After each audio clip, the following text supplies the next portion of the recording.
আল্লাহ পাক পরিষ্কার বলেছেন, ইনিল হুকমু ইল্লা লিল্লাহ আমারা আল্লা তা'বুদু ইল্লা ইয়্যাহু যালিকাদ দীনুল কাইয়্যিম। আল্লাহ পাক বলেন, আল্লাহ ছাড়া কারো নির্দেশ মানা যাবে না। সেই আল্লাহ পাকই তোমাদের নির্দেশ করেছেন, আল্লাহর দাসত্ব কবুল করো, তারই গোলামি করো, তিনি ছাড়া কারো গোলামি করো না। এটাই হলো সঠিক পথ, এটাই হলো সঠিক জীবন ব্যবস্থা। জীবনের সকল ক্ষেত্রে গোলামি হবে আল্লাহর, জীবনের সব ক্ষেত্রে গোলামি হবে কার? চিল্লায় বলুন, কার গোলামি হবে? তার কারণ আল্লাহ পাক বলেছেন, আলা লাহুল খালকু ওয়াল আমর, সৃষ্টি যার, আইন চলবে তার। বলুন তো দেখি, এই মানুষের স্রষ্টা কে? সন্দেহ আছে? সন্দেহ না থাকলে তা জোর করে বলতে আপত্তি কি? সমস্ত মানুষ, তাওহীদি জনতা একযোগে বলুন, এই পৃথিবীর সমস্ত মানুষের স্রষ্টা কে? আকাশের স্রষ্টা কে? বাতাসের স্রষ্টা কে? সবকিছুর মালিক হচ্ছেন আল্লাহ। তাহলে আইন দিবে কে? সে আল্লাহ পাকের আইন চলছে না। আল্লাহর আইন কে অ্যাভয়েড করে মানুষের তৈরি করা মতবাদকে গ্রহণ করার জন্য মানুষ এগিয়ে যাচ্ছে। আসলে মানব রচিত মতবাদে পৃথিবীর মানুষের জন্য কোনো শান্তি কোনোদিন আসে নাই, আসতে পারেও না। তার কারণ হচ্ছে মানুষের জ্ঞান হলো সীমাবদ্ধ। মানুষের জ্ঞান কি? সীমাবদ্ধ। সীমাবদ্ধ জ্ঞান দিয়ে মানুষের জন্য কোনো স্থায়ী, কোনো সুন্দর শান্তির পরিকল্পনা দেওয়া সম্ভব নয়। যদি সম্ভব হতো শান্তির পরিকল্পনা দেওয়া, তাহলে সেই রাশিয়ার বুকে সমাজতন্ত্র চললো ৭২ বছর, কই সেখানে তো শান্তি দিতে পারলো না। সে জায়গার মানুষেরাই এটার বিরোধিতা করলো, ঠিক কিনা? না, আমার দেশের লোকেরা গিয়ে মিছিল করছিল সমাজতন্ত্রের বিরুদ্ধে। রাশিয়া কারা মিছিল করেছে? ওরা নিজেরাই করেছে, ওরা নিজেরাই করেছে এর বিরোধিতা। মানুষ তার নিজস্ব মস্তিষ্ক দিয়ে স্থায়ী কোনো পরিকল্পনা দিতে পারে না, যার জন্যে সংবিধান যখনই তৈরি হয় তারপরের থেকেই শুরু হয় অ্যামেন্ডমেন্ট, নতুন নতুন সংযোজন, পরিবর্তন। এক এক সরকার আসে, তখন সপ্তম সংশোধনী, নবম সংশোধনী, দ্বাদশ সংশোধনীর আর অভাব থাকে না। এক একজনে আসে, একটাকে ভালো মনে করে, আর একজনে এসে সেটাকে উল্টায় পাল্টাইয়া খারাপ মনে করে সেটাকে ভাইয়ে চলে দেয়। একজনে বলল যে দেশে ক্ষমতাকে বিকেন্দ্রীকরণ, ডিসেন্ট্রালাইজেশন করলে জাতির উন্নতি হবে, সুতরাং উপজেলা করলো উপজেলা। আর এক সরকার এলো, বললো যে না, এটা উপজেলা না, এটা হচ্ছে উপজালা, সুতরাং এটাকে বন্ধ করো। একজনে ভালো মনে করে, আর একজনে খারাপ মনে করে। এভাবে করে শাসনতন্ত্রের ভিতরে বারবার পরিবর্তন আনাতে হয়। বলুন, আল্লাহর কোরআনের মধ্যে এই দীর্ঘ ১৫০০ বছরের মধ্যে কোন পরিবর্তনের প্রয়োজন হয়েছে? জোরে বলেন, হয়েছে? বিজ্ঞানের চরম উৎকর্ষের দিনে, বিজ্ঞানের উন্নতির দিনে, আজ বিজ্ঞান দর্শন সবকিছুর চরম উন্নতির দিনে আজও একথা প্রমাণিত হয়নি যে কোরআনে কারীমের অমুক আয়াতটি আজকের জন্য প্রযোজ্য নয়, অমুক কথাটি আজকের জন্য এই বিজ্ঞানের যুগে চলতে পারে না। এটা মধ্যযুগীয় অশিক্ষায় কুশিক্ষায় জর্জরিত যুগে চলতে পারে, আজকের যুগে চলতে পারে না, সুতরাং এটা বন্ধ করে দাও। এরকম কথা কেউ বলতে পেরেছে? হ্যাঁ, কিছু লোকেরা বলে কোরআনে কারীম বহু পুরানা, এই পুরানা কিতাব দিয়ে বর্তমান যুগ চলে না, এরকম বলে এক শ্রেণীর লোকেরা। এরা কারা? মহাকবি, বিশ্বকবি, কবি সম্রাট আল্লামা ইকবাল রহমাতুল্লাহ আলাইহি ওদের সম্পর্কে বলেছেন, উনহি কা মাহফিল সওয়ারতা হো চরাগ মেরি হ্যায় রাত উনকি, উনহি কা মাহফিল সওয়ারতা হো चराग मेरी है रात उनकी, उन्हीं का मतलब कह रहा हूँ, जुबां मेरी है बात उनकी। उन्हीं का महफिल सवारता हूँ, चराग मेरी है रात उनकी। আমি অন্যের মাহফিল সাজাই, নিজের কোনো মাহফিল করার যোগ্যতা নাই। আমি অন্যের রাত্রে চারাক জ্বালাই, আমার নিজের কোনো রাত নাই। আমি অন্যের মতলব বলি নিজের মুখ দিয়া, আমার নিজের কোনো কথা নাই, অন্যের কথা আমার জিহ্বা দিয়া বলি। অর্থাৎ এই সমস্ত লোক যারা বলে কোরআন বর্তমান যুগে চলতে পারে না, মধ্যযুগীয়, এই লোকগুলি, এই কথাগুলি তাদের নিজেদের নয়। যেমন জেনের রুগীরা যে কথা বলে, সে কথা জেনের নয়, সে কথা রুগীর নয়, কথা জেনের। ওই রকম করে এই সব কথা যারা বলে, তাদের মাথার উপরে ভর করেছে কে? রাশিয়া। তাদের মস্তকের মধ্যে ভর করেছে পেন্টাগন, তাদের মস্তিষ্কে ভর করেছে শান্তিনিকেতন, দিল্লি, মস্কো, পিকিং। এই সমস্ত মাথার উপরে ভর করে ওদের মুখ থেকে কথা বেরোয়। তা নাহলে আজ পর্যন্ত কেউ বলতে পারেনি কোরআনে কারীমের মধ্যে এই আয়াতটা বর্তমান যুগে চলতে পারে না, এগুলো উলট পালট করে দেওয়া হোক, এই কথা কেউ বলতে পারে নাই। আমার বন্ধুগণ, মানুষের জ্ঞান সীমাবদ্ধ, মানুষ স্বার্থপর, সেই জন্য মানুষের আইন, মানুষের জন্য স্থায়ী কোনো আইন সে তৈরি করতে পারে না। মানুষ কিভাবে স্বার্থপর দেখুন, আমি যদি আপনাদেরকে বলি যে আগামীকাল আপনাদেরকে এইখানে একজন লোককে আমি দায়িত্ব দেব, সেই ব্যক্তি তাকে 5,000 কমলা দেওয়া হবে। এই 5,000 কমলাগুলি এই প্যারেড ময়দানের আশেপাশে যত 10 বছরের নিচে যত ছেলেপেলে আছে, সমস্ত ছেলেপেলেদেরকে দাওয়াত দিয়ে চট্টগ্রামের সব ছেলেদেরকে, শিশু কিশোরদেরকে একটা একটা করে কমলা সকলের হাতে দিয়ে দিবেন। এ দায়িত্ব দেওয়া হলো সলিমুদ্দিন নামক কোনো ব্যক্তিকে। সলিমুদ্দিন সাহেব কমলা নিয়ে দাঁড়ায় থাকলেন, ছেলেরা আসছে, উনি কমলা দিচ্ছেন একটা একটা করে, কিন্তু সামনে কিছুক্ষণ পরে দেখা গেল তার নিজের ছেলে এসছে, তারপরে দেখা গেল তার বোনের ছেলে এসেছে, তার ভাইয়ের ছেলে এসেছে। এখন আপনারা বলেন, অন্য ছেলেদের চাইতে নিজের ছেলেকে 2-1টা কমলা বেশি দিতে ইচ্ছে করবে না সলিমুদ্দিন? করবে কিনা? কন করবে।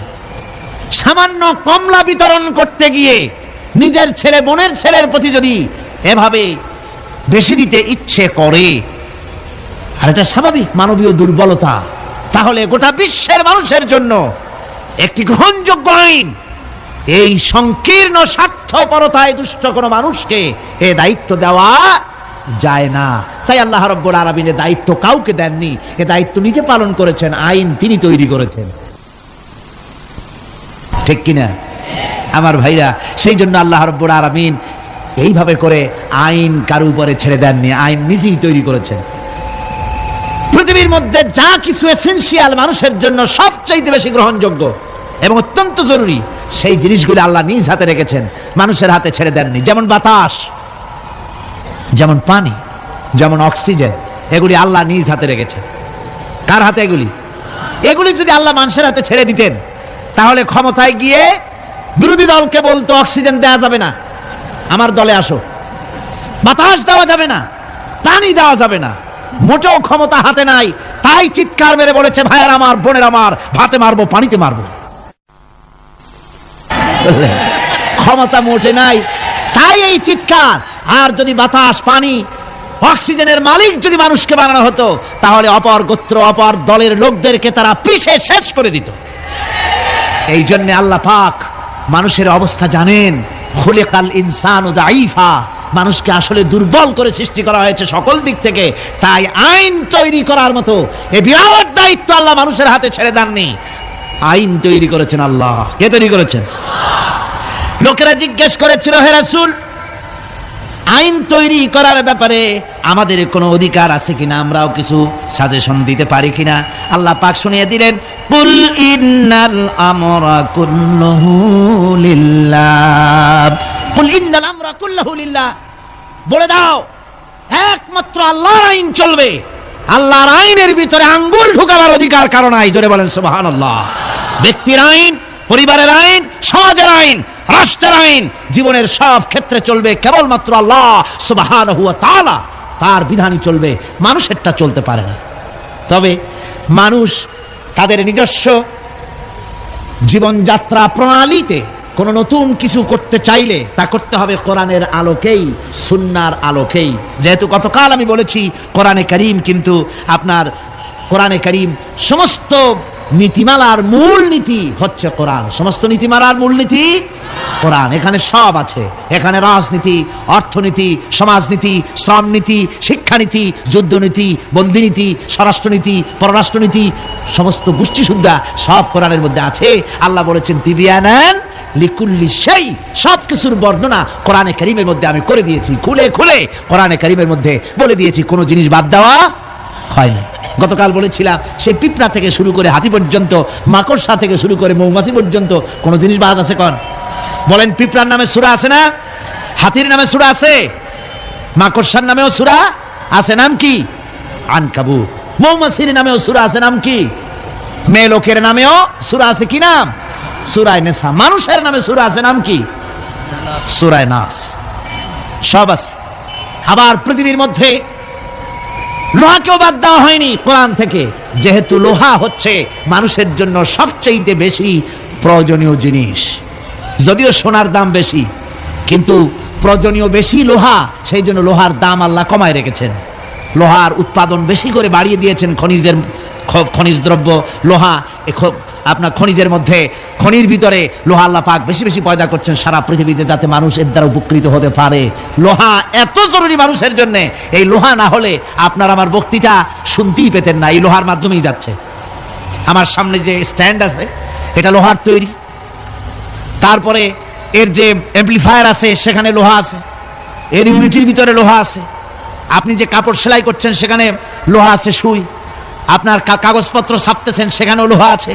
আপনার সুই থেকে শুরু করে প্লেন পর্যন্ত, এমনকি আপনি যে খাবার দাবার উৎপাদন করেন জমিন থেকে, জমিন চাষ করেন, তাও কাঠ দিয়ে হতো না যদি লাঙ্গলের মাথায় লোহার ফলা না থাকতো। লোহার ব্যবহার পৃথিবীর সর্বত্র। সুবহানাল্লাহ, সুবহানাল্লাহ বলেন। সুতরাং লোহাকে বাদ দেওয়া হয়নি, কোরআনে কারীমের সব কথা বলে দেওয়া হয়েছে। সমস্ত কথা খুলে খুলে কোরআনে কারীমের মধ্যে আল্লাহ পাক স্পষ্ট করে বলে দিয়েছেন। আর বলেছেন এই কোরআনের আইন মেনে এর উপরে যদি তোমরা জীবন চালাতে পারো তাহলে কি হবে। আল্লাহ রাব্বুল আলামিন কোরআনে কারীমের মধ্যে পরিষ্কার করে বলে দিয়েছেন, কোরআনের আইন মেনে যদি চলো, আমার উপরে যদি মানানো আর আমাকে ভয় করার নীতি যদি অবলম্বন করে চলো, ওয়ালাউ আন্না আহলাল কুরা আমানু ওয়াত্তাকাউ লাফাতাহনা আলাইহিম বারাকাতিম মিনাস সামাই ওয়াল আরদ। জনপদের লোকেরা, দেশের লোকেরা যদি আমার উপর ঈমান আনে আর আমাকে ভয় করার নীতি যদি অবলম্বন করে চলে, আল্লাহ পাক বলেছেন তাহলে আমি আকাশ এবং জমিনের সব বরকতের দরজা ওদের জন্য খুলে দেব। সুবহানাল্লাহ ওয়া বিহামদিহি। আকাশ এবং জমিনের বরকতের সব দরজা ওদের জন্য খুলে দেব যদি আমার উপরে আমাকে ভয় করো আর আমার উপরে ঈমান আনার নীতি নিয়ে যদি জীবন গড়ো। সুতরাং এই পৃথিবীতে শান্তি প্রতিষ্ঠা করতে হলে, শান্তি পেতে হলে তার পূর্ব শর্ত হচ্ছে জমিনে আইন চালু করতে হবে। কার? আরো জোরে বলে কার? আল্লাহ রাব্বুল আলামিনের এই আইন পৃথিবীর বুকে চালু করার কারণেই জনাবে মুহাম্মদুর রাসূলুল্লাহ সাল্লাল্লাহু আলাইহি ওয়াসাল্লাম এমন এক সমাজ কায়েম করেছিলেন যেখানে চুরি ছিল না, ডাকাতি ছিল না, জেনা ছিল না, ব্যভিচার ছিল না। আল্লাহর নবী বলেছিলেন খায়রুল কুরুনি কারনি, সর্বশ্রেষ্ঠ যুগ হতেছে আমার যুগ।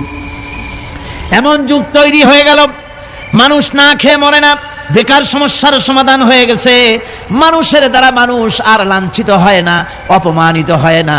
এমন মুসলমান আল্লাহর নবী জনাবে মুহাম্মদুর রাসূলুল্লাহ তৈরি করেছিলেন এই কোরআন দিয়ে। কি দিয়ে করেছিলেন? কোরআন দিয়ে।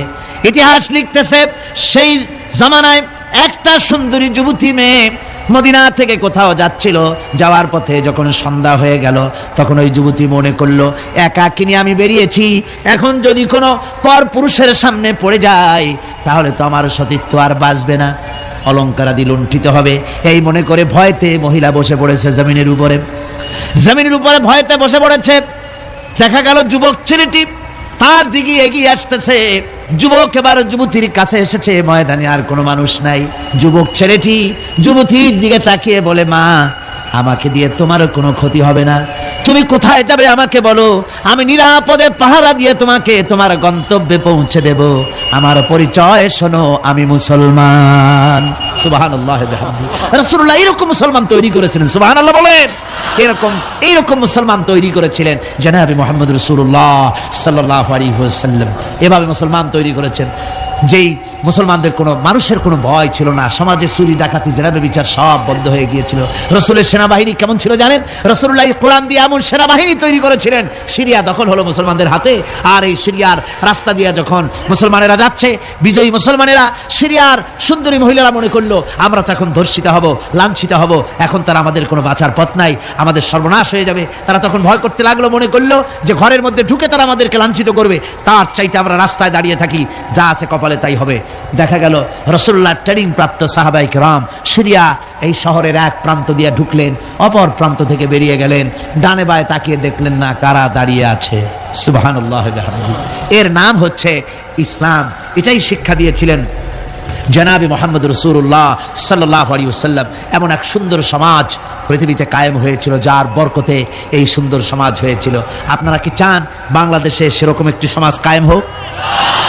রাসূলুল্লাহ বিদায় হয়ে গিয়েছেন, কিন্তু যে আদর্শ দিয়ে তিনি এই ধরনের সুন্দর সমাজ তৈরি করেছিলেন, সেই আদর্শ তিনি সাথে নিয়ে যান নাই। তারাকতু ফীকুম আমরাইন, রাসূলুল্লাহ বলেছেন দুটি জিনিস তোমাদের জন্য রেখে গেলাম, একটা হলো কিতাবুল্লাহ, একটা হচ্ছে আল্লাহর কিতাব, আর একটা হচ্ছে আমার সুন্নাহ। এই দুটি জিনিস রেখে গেলাম তোমাদের জন্য, যদি আঁকড়ে ধরতে পারো তাহলে তোমরা কেউ ধ্বংস হবে না, বিচ্ছিন্ন হবে না, ক্ষতিগ্রস্ত হবে না। এই কোরআন তোমাদেরকে বাঁচিয়ে রাখবে, এই আদর্শ তোমাদের টিকিয়ে রাখবে। সুতরাং আমি জিজ্ঞেস করতে চাই, এই বিরাট তাফসীরুল কোরআন মাহফিলের বিশাল জনসমুদ্র, আপনারা কি চান যে আল্লাহ পাকের এই কোরআন দিয়ে, আল্লাহর ওই সুন্নাহ অনুযায়ী, ওই কোরআন অনুযায়ী এই পৃথিবীর বুকে এই বিধান কায়েম হোক? এটা কি আপনারা চান?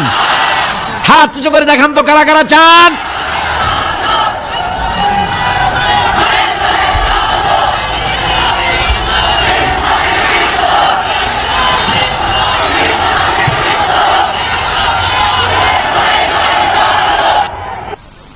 সুতরাং কোরআনে কারীমের আজকের যে জায়গা থেকে আমি আলোচনা করতেছিলাম, সেখানে পরিষ্কার কথা বলে দেওয়া হয়েছে যে পৃথিবীতে নবী আগমন এজন্য শুধু নয় যে আপনাদেরকে আমাদেরকে শুধুমাত্র কিছু জামা কাপড় আর কিছু সুন্নতের কিছু ট্রেনিং তিনি দিবেন, এতটুকু নয়। নবীর আগমন ঘটেছে একেবারে মাথার চুল, হাতের নখ কাটা থেকে শুরু করে রাষ্ট্র পরিচালনা পর্যন্ত সব শিখাবেন নবী। সব কে শিখাবেন?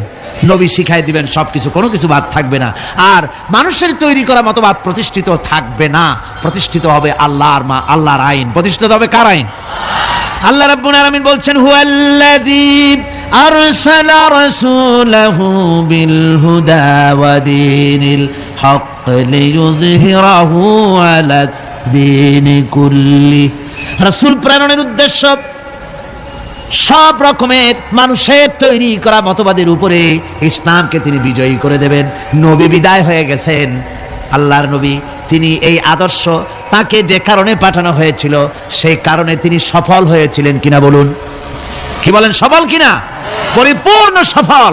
মুহাম্মদ সাল্লাল্লাহু আলাইহি সাল্লাম রাষ্ট্র পরিচালনা করেছেন, নিজে প্রেসিডেন্ট হয়েছেন, রাষ্ট্র পরিচালনা করে, ইসলামী রাষ্ট্র গঠন করে, তারা প্রেসিডেন্ট হয়ে রাষ্ট্র পরিচালনা করে দুনিয়ার মানুষকে তিনি দেখায় গেছেন। সুবহানাল্লাহি ওয়া বিহামদিহি। রাসূল বিদায়ের পরে এই দায়িত্ব কাদের এখন? মুসলমানদের। জোরে বলেন, এই দায়িত্ব কাদের? এই দায়িত্ব আজ মুসলমানদের। আমরা কি সে দায়িত্ব পালন করছি? না, পরিপূর্ণরূপে সে দায়িত্ব আমরা পালন করছি না। আমরা দায় সারা গোছের কাজ করে যাচ্ছি, আমরা দায় সারা গোছের কাজ করে যাচ্ছি। আমরা দুনিয়ার সকল মতবাদের সাথে সম্পর্ক রাখি, ইসলামের সাথেও রেখে গতকাল যে আলোচনা করেছিলাম, খানিকটা মুনাফিকি আচরণ করে যাচ্ছি। কথা ঠিক কিনা? খানিকটা মুনাফিকি আচরণ করে যাচ্ছি। আমাদেরকে স্পষ্টভাবে ইসলামের ময়দানে আসতে হবে। আজকে বলেন আপনারা, আমার দেশের কোর্ট কাছারিতে আল্লাহ বলছেন আমার দ্বীন প্রতিষ্ঠা হবে, আমার দেওয়া জীবন ব্যবস্থা প্রতিষ্ঠিত হবে সকল মতবাদের উপরে। তাহলে বলেন, আমাদের কোর্ট কাছারিতে যে বিচার হয়, ফায়সালা হয়, তা কি এই কোরআন অনুযায়ী হয়? আমার দেশের চোরের শাস্তি কি কোরআন অনুযায়ী হয়? জিনাকারের শাস্তি কি কোরআন অনুযায়ী হয়? মদখোরের শাস্তি, ডাকাতের শাস্তি, হত্যাকারীর শাস্তি কি কোরআন অনুযায়ী হয়? হয় না। আমার দেশের বিচার ফায়সালা, আমার দেশের আইন ও কানুন, আমাদের দেশের শিক্ষা ভবন, আমাদের দেশের সেক্রেটারিয়েট, আমাদের দেশের বঙ্গভবন, আমাদের দেশের কলেজ, ইউনিভার্সিটি, অফিস, আদালত, কল কারখানা, কোথাও কোরআনের পূর্ণাঙ্গ আইন মেনে চালানো হয় না। এরপরেও যদি আমরা নিজেদেরকে খাঁটি মুসলমান বলে দাবি করি, হ্যাঁ করতে পারি, মুখ যখন আছে করতে পারি, কিন্তু আল্লাহর কাছে খাঁটি মুসলমান হিসেবে বিবেচিত হব কিনা চিন্তা করার যথেষ্ট অবকাশ রয়েছে। ঠিক কিনা কর? ভেবে দেখতে হবে, ভেবে দেখতে হবে। সাহাবায়ে কেরাম কেন মার খেলেন? কেন মার খেলেন আল্লাহর পয়গম্বরেরা? চিন্তা করার কারণ আছে। যতই বলি নবীওয়ালা কাম করছি, যতই বলি জান্নাতের কাজ করছি, তাহলে জান্নাতের কাজ আপনি করছেন, নবীওয়ালা কাম করছেন, তাহলে আপনার সামনে নবীদের সামনে যে সব স্টেশন এসছে সে স্টেশন আসে না কেন? আপনি যাবেন চট্টগ্রাম থেকে ঢাকা যাওয়ার জন্য ট্রেনের টিকিট করেছেন, টিকিট করে ট্রেনে উঠেছেন, স্টেশন আসা উচিত ঢাকার দিকে, আখাউড়া, তারপরে কি বলে লাকসাম, কুমিল্লা, ফেনী, এই স্টেশন যদি আসে তাহলে বোঝা যাবে ট্রেন কোথায় যাচ্ছে, ঢাকার দিকে। কিন্তু টিকিট করেছেন ঢাকার, উঠেছেন ট্রেনে, এবার স্টেশন আসতেছে শ্রীমঙ্গল, স্টেশন আসছে কুলাউড়া, স্টেশন আসতেছে ফেঞ্চুগঞ্জ, তাহলে কি কি বুঝতে হবে, কোথায় যায়? একেবারে উল্টা, সিলেটের দিকে ট্রেন চালু হয়ে গেছে। কাজে আপনার কাজ যদি সত্যিই নবীওয়ালা হয়, সত্যি ইসলামের উপরে ভিত্তি করে হয়, তাহলে স্টেশন আসবে আবু জাহাল, স্টেশন আসবে আবু লাহাব, আসবে উতবা, আসবে মুগিরা, আসবে হিন্দা, আসবে ওহদ, আসবে বদর, আসবে ফাতে মক্কা। যদি এই সব স্টেশন না আসে, এসব স্টেশনের পরিবর্তে আসে কমলা, আঙ্গুর, বেদানা, হাদিয়া, নাজরানা, তাহলে বুঝতে হবে ট্রেন ঠিক মতো যাচ্ছে না। টিকিট করছেন ঠিক, ট্রেনে উঠছেন ঠিক, কিন্তু আপনার ইচ্ছে মতো গন্তব্যে ট্রেনটা যাচ্ছে না। আচ্ছা, এখন কি করবেন? আপনার ইচ্ছা যাবেন মদিনায়। কোথায় যাবেন? মদিনায়। গাড়িতে উঠেছেন, এবার এ গাড়ি মদিনার দিকে যাওয়ার জন্য যে সব স্টেশন আসা উচিত, সে স্টেশন আসতেছে না, স্টেশন আছে উল্টা। এখন আপনি করবেন কি? স্টেশন আসতেছে মস্কো দিয়ে যাওয়ার, স্টেশন আসতেছে আমেরিকা দিকে যাবার স্টেশন। এখন আপনি কি করবেন? আপনি যদি আপনার সিটে বসে ড্রাইভারকে গালাগালি করেন, তাতে কোনো ফায়দা হবে? আপনি যদি আপনার সিটে বসে রাগ করে নিজের চুল আর দাড়ি টানিয়ে টানিয়ে ছেড়েন, যাবো আমি মদিনায়, নিয়ে যায় আমারে মস্কো, কি সর্বনাশ, এ যদি রাগ করে দাড়ি চুল ছেড়েন, তাতে কোনো ফায়দা হবে? তারপরে রাগ করে নিজের সিটটা যেদিকে ট্রেন যাচ্ছে ওদিক থেকে ঘুরাইয়া পিছনের দিকে দিয়ে দিলেন, তাতে কোনো লাভ হবে? কিসে লাভ হবে? লাভ হবে চেইন পুল করতে হবে, গাড়ির চেন টানতে হবে, গাড়ি ঝাঁকুনি খেয়ে দাঁড়ায় যাবে।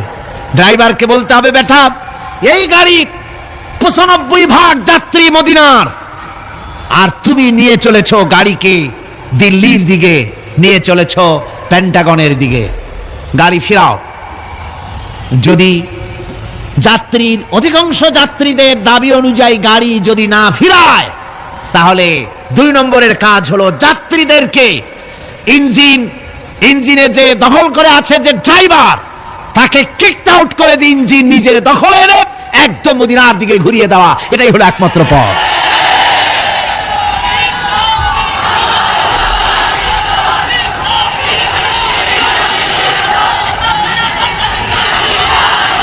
সুতরাং আজকের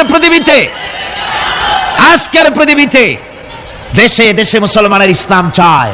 আমাদের দেশের শতকরা 95% মুসলমান, অথচ দেশের সরকার দেশকে আল্লাহর বিধান কোরআন অনুযায়ী না চালিয়ে কখনো বা ভারতকে খুশি করতে চান, কখনো বা আমেরিকাকে, কখনো বা ব্রিটেন ফ্রান্সকে খুশি করার জন্য অগ্রসর হচ্ছেন। এজন্য গোটা জাতির ঐক্যবদ্ধ প্রচেষ্টা চালানো দরকার। যে জন্য নবীরা এসেছেন সেই উদ্দেশ্যে নিজেকে প্রস্তুত করা। কথা বুঝতে পেরেছেন? নিজেদেরকে প্রস্তুত করতে হবে। অনুরোধ বিনোদে কাজ হবে না। গতকাল বললাম, একটা নাস্তিক কমিউনিস্টের প্রচার করা উঠান নামক নাটকটি, যেটা রয়েছে সম্পূর্ণ ইসলাম বিদ্বেষী, কোরআন বিদ্বেষী, ওই নাটক প্রচার করলে সরকারকে আমরা মনে করব মুনাফিকি রোগে পেয়েছে। বলছিলাম কাজ, আজকে খবর পেলাম, আমাকে একজন বলেছেন আজকে রাতেই নাকি সেই বন্ধ করা নাটক আবার চালু হয়েছে। তাহলে কি বুঝলাম? আমরা বুঝতে বাধ্য হলাম এ সরকার নিজে চলে না, ভারত চালায়। সরকার আজ ভারতের গোলামে পরিণত হওয়ার প্রচেষ্টা চালাচ্ছে। এর অবস্থা শুভ হবে না জাতির জন্য। এ অবস্থা শুভ হবে বলুন? আদৌ শুভ হবে না। সরকারকে বলতে চাই, কোরআনের মাহফিল থেকে সরকারকে জানাতে চাই, ভারতের চাইতে আল্লাহরে বেশি ভয় করুন। কারে বেশি ভয় করতে হবে? ওই ভারতের বাবার ক্ষমতা নাই। আল্লাহ যদি ক্ষমতা ছিনায় নেওয়ার ইচ্ছে করেন, তারপরে এক মুহূর্ত তোমাদেরকে টিকিয়ে রাখার পারবে ভারত? পারবে আমেরিকা? কেউ পারবে?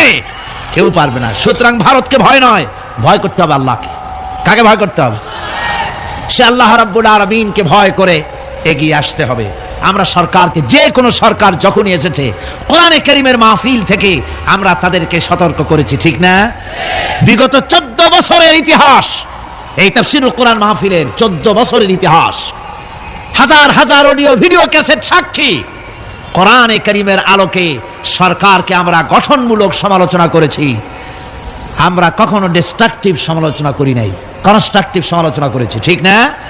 আমরা চাই যারা ক্ষমতায় আছে তারা ইসলামের বিধান অনুযায়ী দেশের শতকরা 95% জনতার মন মানসিকতা অনুযায়ী দেশ পরিচালনা করুন।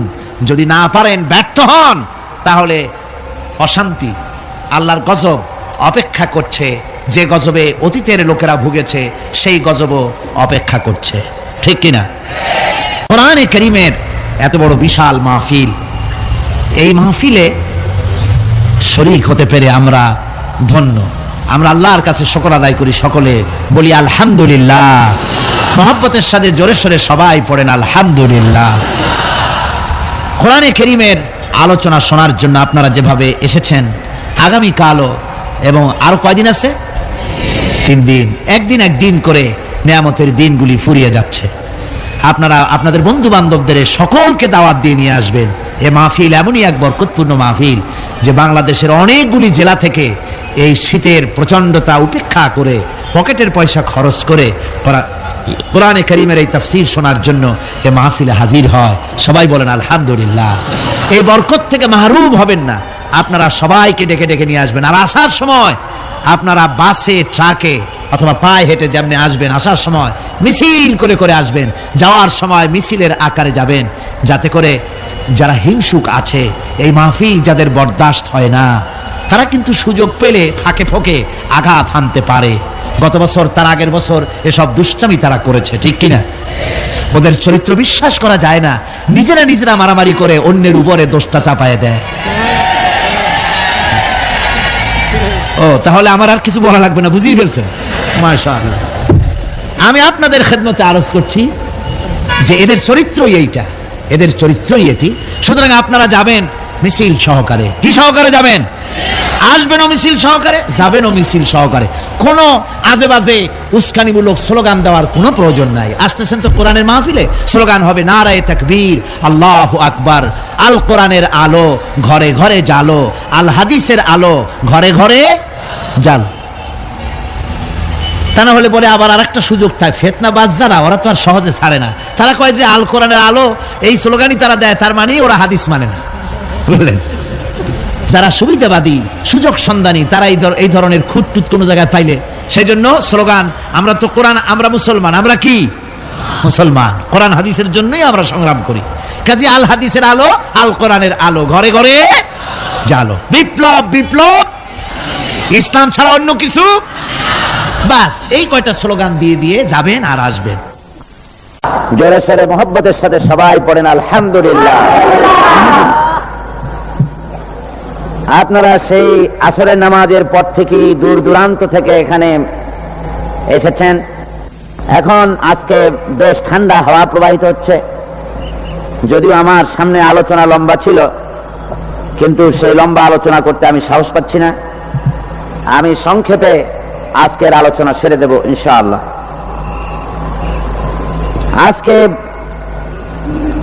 সূরাতুল ফুরকান, যেখান থেকে আমরা আলোচনা করেছি গত 3 দিন, সেই আলোচনা আপনাদের সামনে আজকে করা হচ্ছে এর 3য় রুকু থেকে। এই আলোচনার ভেতরে একটি ধারাবাহিকতা কাজ করেছে। আজকে যেখান থেকে আমরা আলোচনা করব, এখানেও সেই প্রথম দিন যে কথা আমি বলেছি, আবহমান কাল থেকে শুরু করে ইসলামের বিরুদ্ধে, কোরআনের বিরুদ্ধে, রাসূলের বিরুদ্ধে, তাওহীদের বিরুদ্ধে বিভিন্ন রকমের সন্দেহ, সংশয় ইত্যাদি সবসময় সৃষ্টি করে রাখা হতো। এবং কাফেরেরা নতুন নতুন ধরনের অনেক কথাবার্তা তারা বলতো, যে সমস্ত কথা আসলেই কোনো যুক্তির ধোপে টেকে না। এসব কথা বলে তাদের মূল উদ্দেশ্য ছিল জনগণকে কোরআন থেকে, ইসলাম থেকে, রাসূল থেকে, তাওহীদ থেকে দূরে সরিয়ে রাখা। কিন্তু তাদের এই হাজারো প্রচেষ্টা কোনো কাজে লাগেনি। আল্লাহ পাক তার দ্বীনকে, তার কোরআনকে চালু রেখেছেন। আজকে যেখান থেকে আমরা আলোচনা শুরু করব, সেখানে ওই কথাগুলি বিধৃত হয়েছে। আমরা শয়তানের ওয়াসওয়াসা থেকে আল্লাহর কাছে পানাহ চেয়ে নিয়ে তারপরে শুরু করতে চাই। সবাই পড়েন আমার সাথে, আউযু বিল্লাহি মিনাশ শাইতানির রাজীম, বিসমিল্লাহির রাহমানির রাহিম। وقال الذين لا يرجون لقاءنا لولا أنزل علينا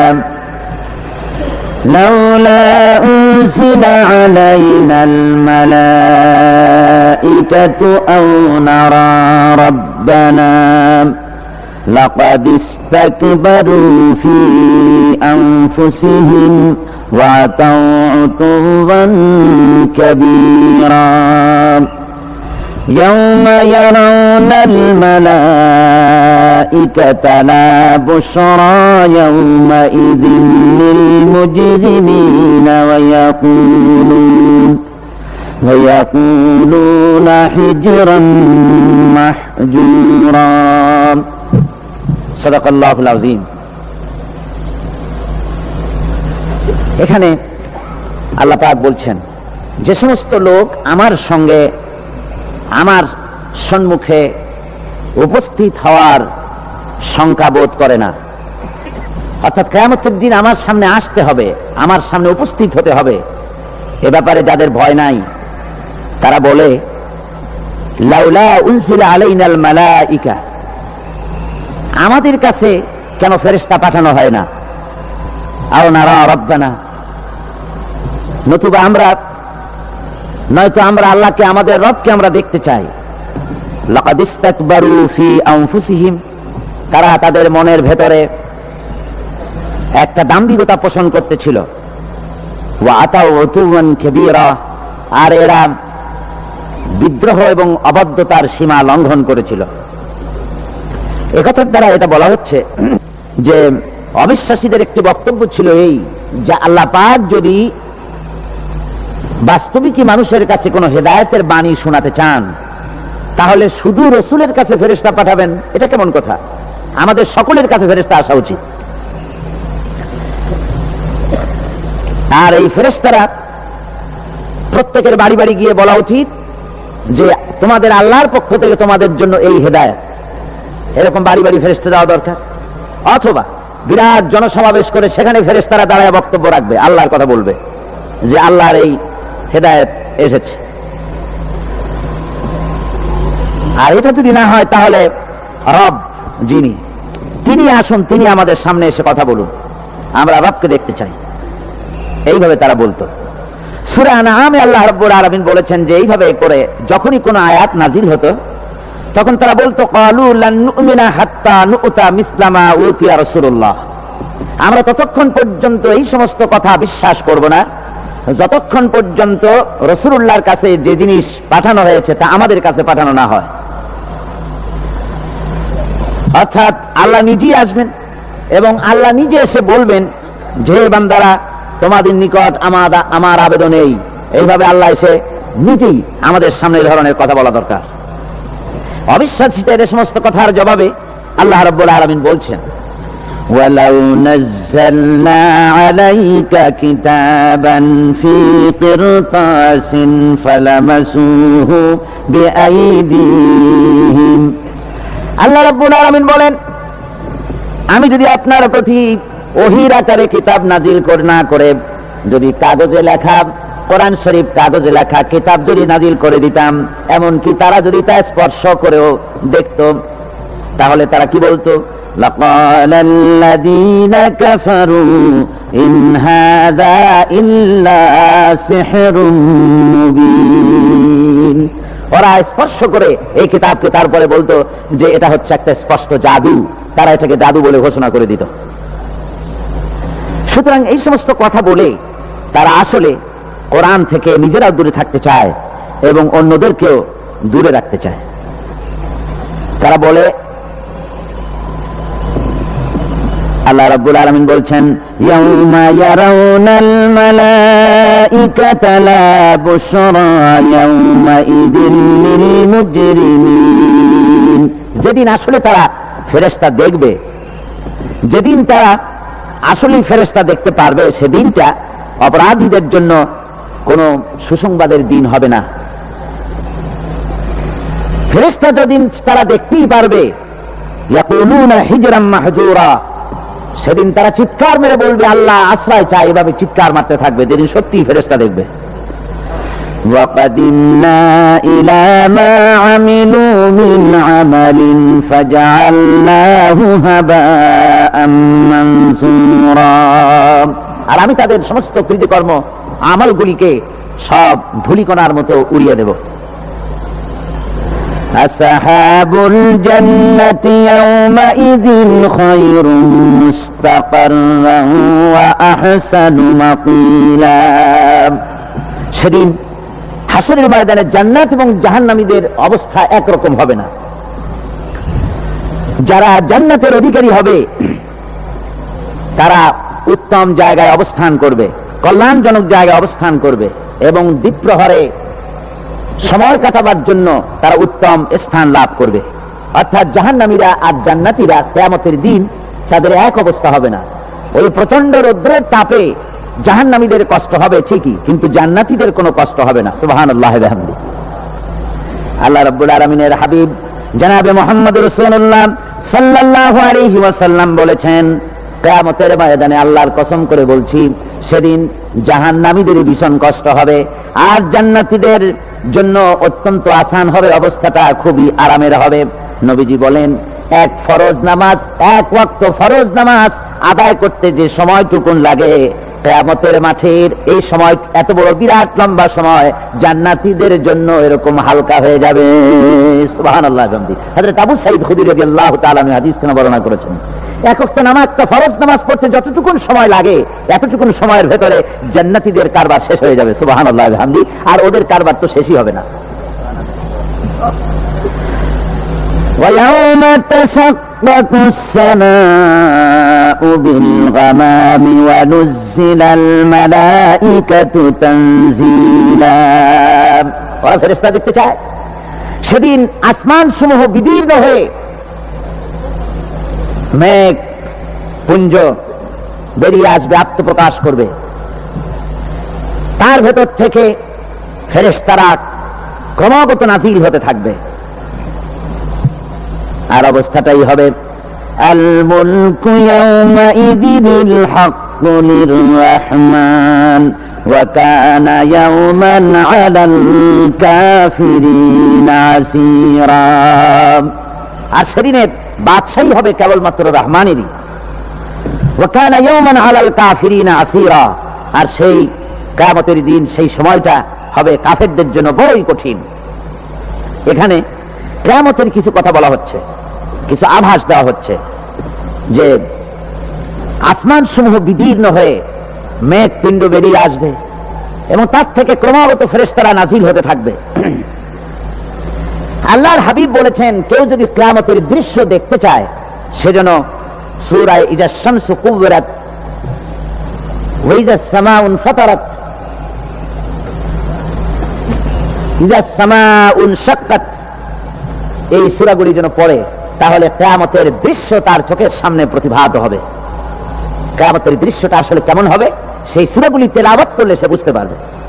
যেমন আল্লাহ পাক বলছেন, ইযাস সামাউ ফাতারাত ওয়া ইযাল কাওয়াকিবু তাসারাত ওয়া ইযাল বিহারু ফুজ্জিরাত ওয়া ইযাল কুবুরু বুসিরাত, যখন আকাশসমূহ চূর্ণ বিচূর্ণ হয়ে যাবে আর তারকাসমূহ বিক্ষিপ্ত হয়ে পড়বে, সমুদ্র মহাসমুদ্রগুলি দীর্ণ বিদীর্ণ হয়ে যাবে, কবরগুলি সব উদ্গীরণ করে দেবে, তার মধ্যে যা আছে সে সবগুলি। আবার আল্লাহ পাক বলেন, ইযা শামসু কুবিরাত ওয়া ইযান নুজুমুন কাদারাত ওয়া ইযাল জিবালু সুয়্যিরাত, সূর্য যখন ঢেকে যাবে, তারকাগুলি যখন বিপর্যস্ত হয়ে যাবে আর পাহাড়গুলি যখন চালিয়ে দেওয়া হবে, এই দৃশ্য তোমরা দেখতে পাবে। ফাইযান নুজুমু তুমিসাত ওয়া ইযাস সামাউ ফুরিজাত ওয়া ইযাল জিবালু নুসিফাত, সেদিন অবস্থা এমন হবে সমস্ত তারকাগুলি স্তিমিত হয়ে যাবে আর আকাশ সমূহ দীর্ণ বিদীর্ণ হয়ে যাবে, আর দেখতে পাবে পাহাড়গুলি সমস্ত পাহাড়গুলিকে উড়িয়ে দেওয়া হবে। আবার অবস্থা আরো কি হবে?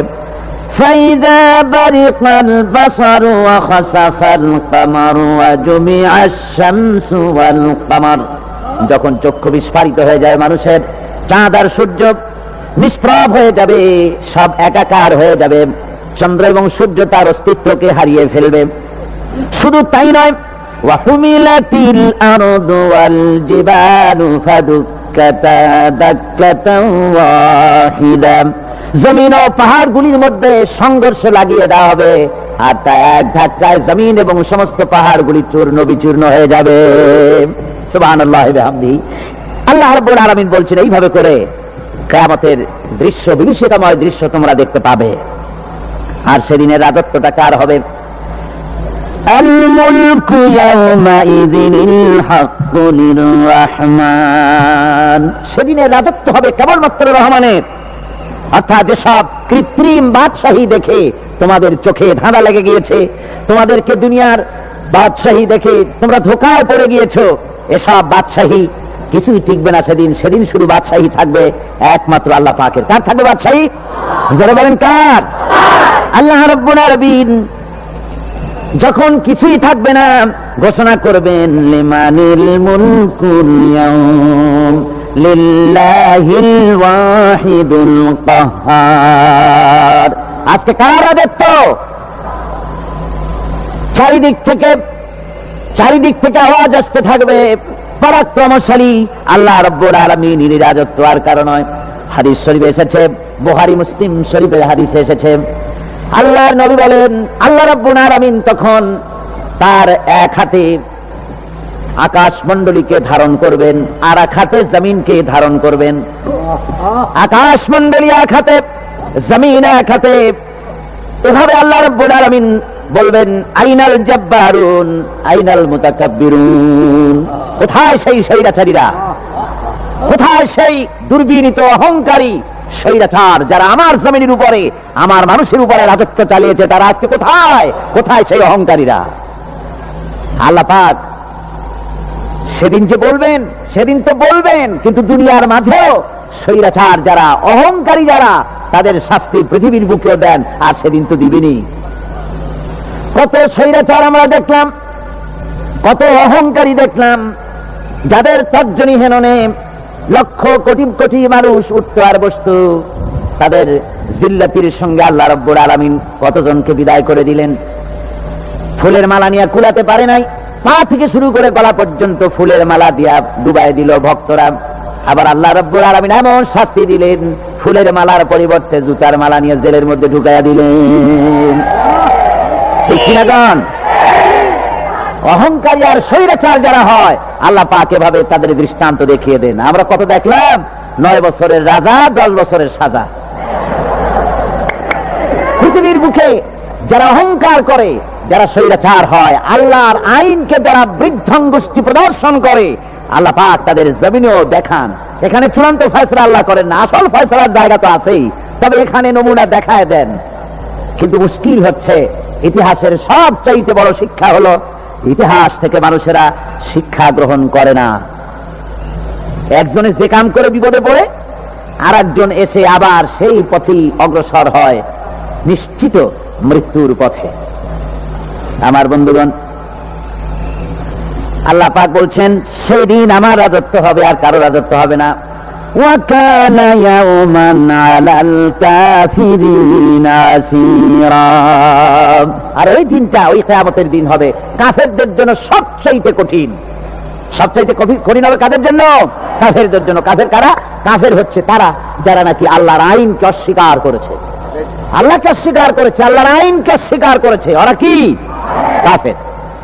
কুফর শব্দের অর্থ হচ্ছে গোপন করা। এই জন্য অন্ধকার রাতকে আরবিতে কাফের বলা হয়েছে, অর্থাৎ যা সব জিনিসকে অন্ধকার দিয়ে ঢেকে দেয়। তো কুফর হচ্ছে সেই জিনিস যা মহাসত্যকে ঢেকে দেয়, সত্যকে, মহাসত্যকে ঢেকে দেয় যে জিনিস, সেটাকে কুফর বলা হয়। আর এই কাফের অন্ধকারে ঘুরে মরে, সে কোন আলোর খোঁজ পায় না। আল্লাহ রাব্বুল আলামিন বলেন, কাফেরদের কথা এখন শোনাচ্ছেন আল্লাহ পাক, ওয়াল্লাযীনা কাফারু আউলিয়াউহুমুত তাগুত ইউখরিজুনাহুম মিনান নূরি ইলাজ যুলুমাত। যারা কাফের, যারা কুফরি অবলম্বন করেছে, তাদের সাহায্যকারী আর পৃষ্ঠপোষক হচ্ছে তাগুত। তাগুত বলা হয় সেই শক্তিকে যে শক্তি শুধু নিজেই আল্লাহর আইন অমান্য করে বসে থাকে না, বরং অন্যদেরকে আল্লাহর আইন অমান্য করতে বাধ্য করে। ওদেরকে আরবিতে কি বলা হয়? তাগুত বলা হয়। আর এই তাগুতি শক্তি, এই তাগুত হয় তার সাহায্যকারী, যা তাকে আলো থেকে টেনে অন্ধকারের ভেতরে নিয়ে যায়। আর কাফের হচ্ছে আল্লাহ পাকের ভাষায়, অর্থাৎ কোরআনের ভাষায়, কাফের হচ্ছে সবচাইতে নিকৃষ্ট প্রাণী, সবচাইতে নিকৃষ্ট জীব। মহাসত্যকে যারা অস্বীকার করেছে, যারা আল্লাহকে মানে না, যারা আল্লাহর কোরআনকে মানে না, যারা ইসলামকে স্বীকার করে না, তারা সবচাইতে নিকৃষ্ট প্রাণী। আল্লাহ রাব্বুল আলামিন বলেন, ইন্না শাররাদ দাওয়াবি ইনদাল্লাহিল্লাযীনা কাফারু ফাহুম লা ইউমিনুন। নিশ্চয়ই আল্লাহর জমিনে সব বিচরণশীল জীব যত আছে, আল্লাহ বলছেন আমার জমিনে বিচরণশীল জীব যত আছে তার মধ্যে সবচাইতে নিকৃষ্ট প্রাণী হলো যারা ঈমান আনে নাই, যারা বিশ্বাস করে না আমি আল্লাহকে, যারা পরকালকে বিশ্বাস করে নাই, যারা কোরআনকে বিশ্বাস করে নাই, যারা ইসলামকে বিশ্বাস করে নাই, পৃথিবীর মধ্যে তারা সবচাইতে নিকৃষ্টতম প্রাণী। আল্লাহ বলেন শুধু নিকৃষ্ট জনক, নিকৃষ্ট প্রাণী বললেই সারে না, এরা হলো চতুষ্পদ জানোয়ারের মতো। কে বলতেছেন? আমি বলছি না, কিন্তু আল্লাহ পাক বলতেছেন চতুষ্পদ জানোয়ারের মতো কাফেররা। ফামাসালুল্লাযীনা কাফারু কামাসালিল্লাযী ইয়ানঈকু বিমা লা ইয়াসমাউ ইল্লা দুআআন ওয়া নিদাআ।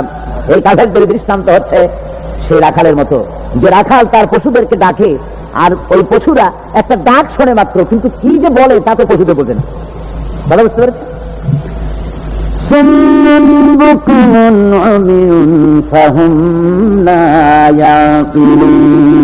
এরা বোবা, এরা বধির, এরা অন্ধ, এ কারণেই কোনো কথা বোঝে না।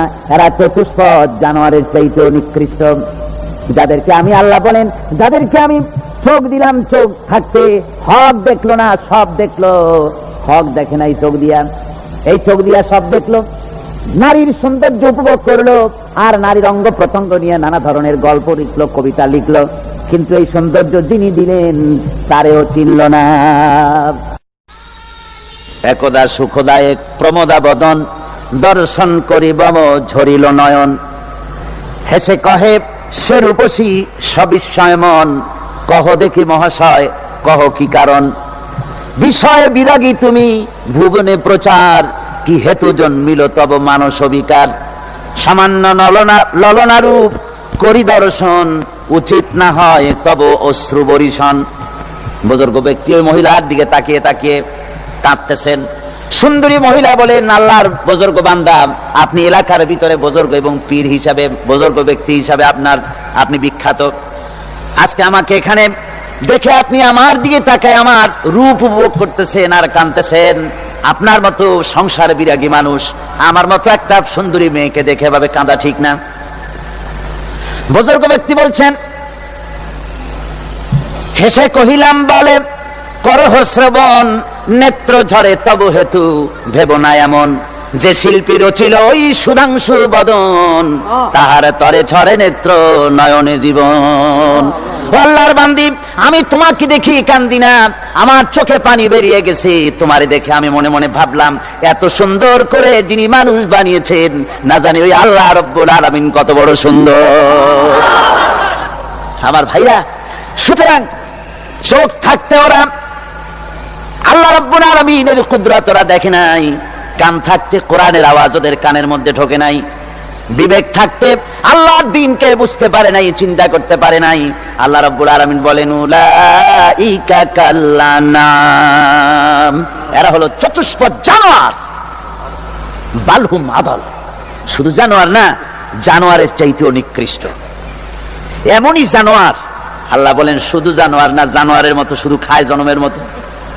ওয়াল্লাযীনা কাফারু ইয়াতামাত্তাউনা ওয়া ইয়াকুলুনা কামা তাকুলুল আনআম।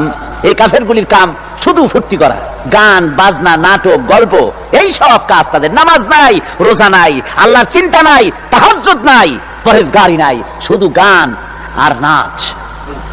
দেখেন না ফুর্তি। এই যে 1 জানুয়ারি রাত 12টার সময় আমার ঘুম ভেঙে গেল, এই যেখানে আমি ছিলাম, বিকট আওয়াজ।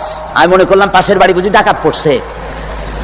পরে বাড়িওয়ালা আমাকে বললেন যে ডাকাত না, বোধহয় এই নিউ ইয়ার সেলিব্রেট হচ্ছে, নতুন বৎসর উদযাপন হচ্ছে, বোমা দিয়ে শহরবাসীর আরামের ঘুম হারাম করে এগুলি করা হচ্ছে।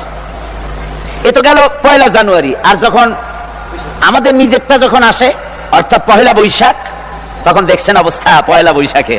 এবছর আমাদের দেশে 1 বৈশাখে ঢাকায় যে দৃশ্য আমি টিভির মধ্যে দেখলাম, তাতে আমার মনে হয়নি যে 12 কোটি মুসলমানের দেশে রাজধানীতে এই দৃশ্য হচ্ছে। আমার মনে হচ্ছিল এটা বুঝি কলকাতা অথবা অন্য কোনো শহর হবে।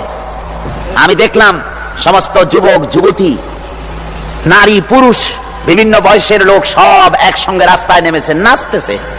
তার মধ্যে বুদ্ধিজীবী আছে, শিক্ষিত লোক আছে, সমানে নাচতেছে।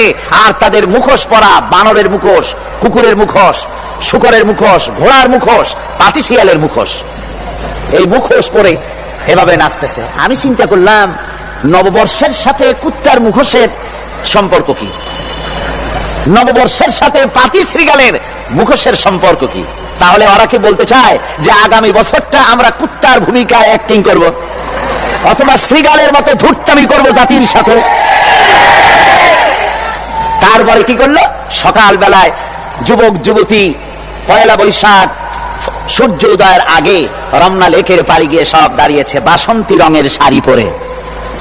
তারপরে সেখানে দাঁড়িয়ে সূর্য উদয়ের পানে তাকিয়ে সকাল বেলায় ভাবে করজোর করে বলছে, এসো হে নববৈশাখ স্বাগতম হে।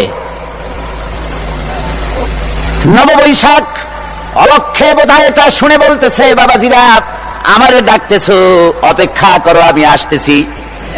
আমারে ডাকতেছো, আমি আসতেছি, কোমরে গামছা বেঁধে আসতেছি, 225 মাইল স্পিডে আসতেছি, 30 ফুট উচ্চ জলোচ্ছ্বাস নিয়ে আসতেছি, নববৈশাখের মজা। আমার ভাইরা, মুসলমান নববর্ষ উদযাপনের সাথে মুসলমানের কিসের সম্পর্ক? মুসলমান যদি এই দিন উদযাপনই করে, তাহলে তাকে করতে হবে ফজরের নামাজ পড়বে। মুসলমান নববর্ষ উদযাপন করবে, ফজরের নামাজ পড়বে, তারপরে কোরআন শরীফ তেলাওয়াত করবে, দরুদ শরীফ পড়বে, আল্লাহর দরবারে হাত তুলে বলবে, রব্বুনা আলামিন, 1 বছর পার করে দিলাম, নাফরমানি ছাড়া কিছুই তো করি নাই, বিগত বছরে যা করেছি মাফ করে দাও, আগামী বছরটা গোটা জাতি আর দেশের জন্য কল্যাণকর মঙ্গলময় করে দাও। এটাই তো বলা উচিত ছিল নাকি? বলে তা না করে, তা না বলে, বৈশাখের পরিচালককে না দেখে সরাসরি বৈশাখকে আহ্বান করা হয়েছে। আর বৈশাখ আহ্বান করার মজা জনমের মতো দেখাই দিয়েছে আল্লাহ রাব্বুল আলামিন। তাই বলেন, কাফেররা তাদের কাজ হলো শুধু খাওয়া, তারা এমন খাওয়া খায়, জনমের মতো খায়। ইয়াকুলুনা কামা তাকুলুল আনাম, জানোয়ারে যেমন খায় ওই রকম খায়। তার মানে খায়, একটু বিসমিল্লাহ কয় না, খায় যখন ছেড়ে দেয় তখন আলহামদুলিল্লাহ বলে না, বাহাজ্জা খায়, আবার বাহাজ্জা খায়। ডাব একটা কাটলো, বিসমিল্লাহ নাই, খাইলো, 2-4 ঢোক খাইয়া পুরা ডাবটা ফেলাই দিল। ডাবটা কি তোমার বাদাম তৈরি করছিল নাকি? একটু বিসমিল্লাহ বললা না, একটু শুকরিয়া আদায় করলা না। আমি গত এই যে ডিসেম্বর গেল, ডিসেম্বরের 16 তারিখে আমেরিকা থেকে এসেছি। ওখানে দেখলাম তারা প্রতি নভেম্বর মাসের শেষ বৃহস্পতিবার থ্যাঙ্কস গিভিং ডে অবজার্ভ করে। আমি জিজ্ঞেস করলাম, থ্যাঙ্কস গিভিং ডে জিনিসটা কি? ওরা বললো, এটা হচ্ছে এই যে গড আমাদেরকে সারা বছর ভালো খাওয়াইছে, আমাদেরকে ভালোভাবে পড়াইছেন, সুন্দর রেখেছেন, এই জন্য আমরা গডকে থ্যাঙ্কস দেই নভেম্বরের এই শেষ দিনটিতে। সারা বছরে ভালো খাইছি, ভালো থাকছি, এই জন্য গভর্নমেন্টকে, মানে গডকে থ্যাঙ্কস দিলাম। আমি আমার আলোচনায় সেখানে বললাম যে দেখেন, রাশিয়ার সাথে আমেরিকার পার্থক্য তো এখানে। ওরা গডকে অস্বীকারই করেছে, গডই মানে না। আর এরা গডের নামাজ রোজা বা ইবাদত কিছু করুক আর না করুক, গডের অন্তত একটা ধন্যবাদ দেয়। ওরা ওদের ডলারে লিখেছে ইন গড উই ট্রাস্ট, প্রত্যেকটা ডলারে লেখা আমরা গডে বিশ্বাস করি। তো শুকর আদায় করলে তো আল্লাহ বাড়িয়ে দিবেন। আল্লাহ রাব্বুল আলামিনের সুন্নাত হলো শুকর যদি কেউ আদায় করে আল্লাহ বাড়িয়ে দেন। লা ইন শাকারতুম লা আযীদান্নাকুম ওয়া লা ইন কাফারতুম ইন্না আযাবি লাশাদীদ। আমার নিয়ামতের শুকর যদি আদায় করো আমি বাড়ায় দেব, আর যদি নিয়ামতের শুকর আদায় না করো তাহলে মস্ত বড় শাস্তি তোমাদের জন্য রেখেছি। তো আমেরিকা শুকর আদায় করে নিজেরা খাইয়া, কিন্তু ওদের জমিন হলো বিশাল জমিন। আমি কয়েকবার গিয়েছি এবং বহু স্টেট সফর করেছি। ওদের জমিন এত ফার্টাইল, জমিনে যদি রীতিমতো তারা ফসল ফলাতো, এই ফসল সারা দুনিয়ার দরিদ্র ভূমুখ্য জনতাকে খাওয়াইয়া বাঁচাইতে পারত। কিন্তু ওরা তা করে না। ওরা করে কি? ওরা মুনাফার হার, বাজার দর ঠিক রাখার জন্য নির্দিষ্ট পরিমাণ জমিনে ফসল ফলায়, কিন্তু জমিন এতই উর্বর ওদের মেজারমেন্ট করা, মাপ করা, হিসাব করা ফসল হয় না, ফসল হয় বেশি। তখন বাড়তি ফসলকে তারা প্রতি বছর লক্ষ লক্ষ টন আলু আর গমকে তারা সমুদ্রে নিক্ষেপ করে। তাদের আলু এবং গম সেই সময় তারা নিক্ষেপ করে সমুদ্রে যখন ইথিওপিয়া, সুদানে মানুষ না খেয়ে মরছে। পৃথিবীর বিভিন্ন দেশে মানুষ ক্ষুধার যন্ত্রণায় যখন চিৎকার করছে, আর তাদের এই চিৎকারে আকাশ বাতাস ভারী হয়ে যাচ্ছে, তখন ওরা এই কামটি করছে। তাই আমি ওই প্রথম দিন বলেছিলাম যে রাশিয়া যেমন খান খান হয়েছে, অস্তিত্ব বিলুপ্ত হয়েছে আল্লাহর সাথে নাফরমানি করার কারণে। আপনারা বলতে পারেন কমিউনিজম কি একটা সহজ ব্যাপার? একটা বিরাট শক্তি পৃথিবীর বুকে, কত দেশ তারা ডমিনেট করতেছিল। কোন যুদ্ধ নাই, কোন রক্তপাত নাই, বিনা ধাক্কায়, বিনা বাতাসে, বিনা ঝড়ে বিশাল মহিরুহু চিৎপটান। এটা হলো কেন? কেন হলো রাশিয়ার এই দশা? আমি লালদিঘির ময়দানে বলে গেছিলাম, আমি চিন্তা করে যেটা পাইছি সেটা হচ্ছে এই দুনিয়ার সমস্ত মতবাদ আল্লাহকে কোনো না কোনো প্রকারে স্বীকার করে। তার কথা মানুক আর না মানুক, আছে একটা কিছু, এতটুকু বলে যে আল্লাহ আছেন বা গড আছে বা একটা কিছু আছে। কমিউনিজম, সমাজতন্ত্র হলো পৃথিবীর একমাত্র নিকৃষ্ট মতবাদ, যে মতবাদ সরাসরি আল্লাহকে স্বীকার করেছে, বলেছে আল্লাহ নাই, দেয়ার ইজ নো গড। তারা ধর্মকে আফিম বলেছে। আল্লাহ পাক তাই কোন যুদ্ধ ছাড়া, কোন মারামারি ছাড়া, কোন রক্তপাত ছাড়া এই বিশাল শক্তিকে ফুৎকারে উড়িয়ে দিলেন। তুলার মতো হয়ে গোটা রাশিয়া তুলার মতো হয়ে, পেঁজা তুলা, ধোনা তুলার মতো হয়ে সব উড়ে চলে গিয়েছে, অস্তিত্ব বিলুপ্ত হয়ে গিয়েছে।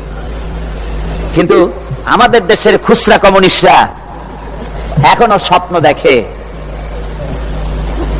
ওই যে কালকে বলেছি, তারা বলে কলমের খোসা এটা এখনো নষ্ট করা যাবে না, এটা এখনো চালু করা হবে। এখনো চীনে আছে, এখনো কিউবায় আছে। ওই কিউবা থেকে, চীন থেকে ফিদেল কাস্ট্রোর একটু আওয়াজ শোনে, চীন থেকে মিস্টার ব্যাং না কি জানি নাম, ব্যাং, এর আওয়াজ শোনে আর তাই মনে করে এ বুঝি সমাজতন্ত্রের বিজয়ের গান। না, চীন থেকে আর কিউবা থেকে যে আওয়াজ আজকে উঠতেছে, এই আওয়াজ সমাজতন্ত্রের বিজয়ের আওয়াজ নয়, এটা হলো সমাজতন্ত্রের মরণ যন্ত্রণার গোঙানির আওয়াজ। কাজী এরা দুনিয়ার বুকে শুধু আনন্দ এবং ফুর্তি করে, আল্লাহর হককে, আল্লাহকে চিনতে তারা ব্যর্থ হয়েছে। এখনই আমরা মোনাজাত করতে যাচ্ছি। আল্লাহুম্মা আমিন। রব্বানা যালামনা আনফুসানা ওয়া ইন লাম তাগফির লানা ওয়া তারহামনা লানাকুনান্না মিনাল খাসিরিন। রব্বানা লা তুযিগ কুলুবানা বা'দা ইয হাদাইতানা ওয়া হাব লানা মিন লাদুনকা রাহমাতান ইন্নাকা আনতাল ওয়াহ্হাব। রব্বুল আলামিন, আয় আল্লাহ তাআলা, দীর্ঘক্ষণ ধরে তোমার দ্বীনের কথা, কোরআনের কথা আমরা শুনেছি, আলোচনা করেছি।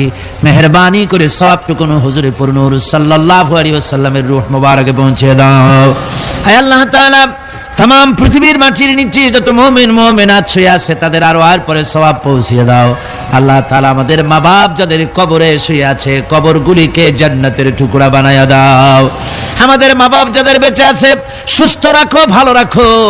রব্বিরহামহুমা কামা রাব্বায়ানি সগীরা। সবাই পড়েন রব্বিরহামহুমা কামা রাব্বায়ানি সগীরা। হায় আল্লাহ তাআলা, সারা জীবন গুনাহ করে করে আমরা আমাদের জীবনকে বরবাদ করে দিয়েছি। আল্লাহ তুমি দয়া করে আমাদের জিন্দেগির সকল গুনাহ খাতা মাফ করে দাও। হায় আল্লাহ, কোরআন দিয়ে জীবন গড়ার তৌফিক দান করে দাও। এই মাহফিল বাকি 3 দিন যেন চলতে পারে সুন্দরভাবে, তুমি মেহেরবানি করে গাইবি মদদ দিয়ে দিও। হায় আল্লাহ তাআলা, এ মাহফিল করতে গিয়ে সমাজ কল্যাণ পরিষদ এ মাহফিল করতে গিয়ে বড়ই ঋণগ্রস্ত হয়ে পড়েছে। তুমি জানো আল্লাহ, তুমি তোমার বিত্তশালী বান্দাদের, তোমার সকল বান্দাদের দিলের মধ্যে এই কর্তৃপক্ষের সাহায্য করার জন্য মনের ভিতরে মহব্বত পয়দা করে দাও, সকলকে দেওয়ার মতো তৌফিক দাও। আর এই দানটা কিয়ামতের দিন নাজাতের জরিয়া বানিয়ে দিও আল্লাহ রব্বুল আলামিন। এই মাহফিলে যত মা বোনেরা কষ্ট করে প্রতিদিন আসতেছেন, আয় আল্লাহ তুমি মেহেরবানি করে মা বোনদের প্রতি রহমত নাজিল করো। আয় আল্লাহ, দেশ বিদেশ থেকে যত লোক এসেছে সকলের উপরে রহমত নাজিল করো। আমাদেরকে কোরআন বোঝার তৌফিক দাও, কোরআন অনুযায়ী জীবন পরিচালনার তৌফিক দান করে দাও। রব্বানা তাকাব্বাল মিন্না ইন্নাকা আনতাস সামিউল আলিম ওয়া তুব আলাইনা ইন্নাকা আনতাত তাওয়াবুর রহিম। আয় আল্লাহ তাআলা, অনেকে দোয়া চেয়েছে, অনেকে কষ্ট নিয়ে বিপদ নিয়ে আসে, মনে এই বিশ্বাস নিয়ে যে কোরআনের মাহফিলে দোয়া কবুল হয়ে যাবে, এই নিয়ত করে বান্দারা আসে। আল্লাহ, কোন বান্দা যেন মাহরুম হয়ে না যায়, তোমার রহমত দিয়া প্রত্যেকের ঝুলি তুমি মালামাল করে দিও। সুবহান রাব্বিকা রাব্বিল ইজ্জাতি আম্মা ইয়াসিফুন ওয়া সালামুন আলাল মুরসালিন আলহামদুলিল্লাহি রাব্বিল আলামিন। ওয়াজআল আখিরা কালিমাতিনা ইনদাল মাউত লা ইলাহা ইল্লাল্লাহু মুহাম্মাদুর রাসূলুল্লাহ। আসসালামু আলাইকুম।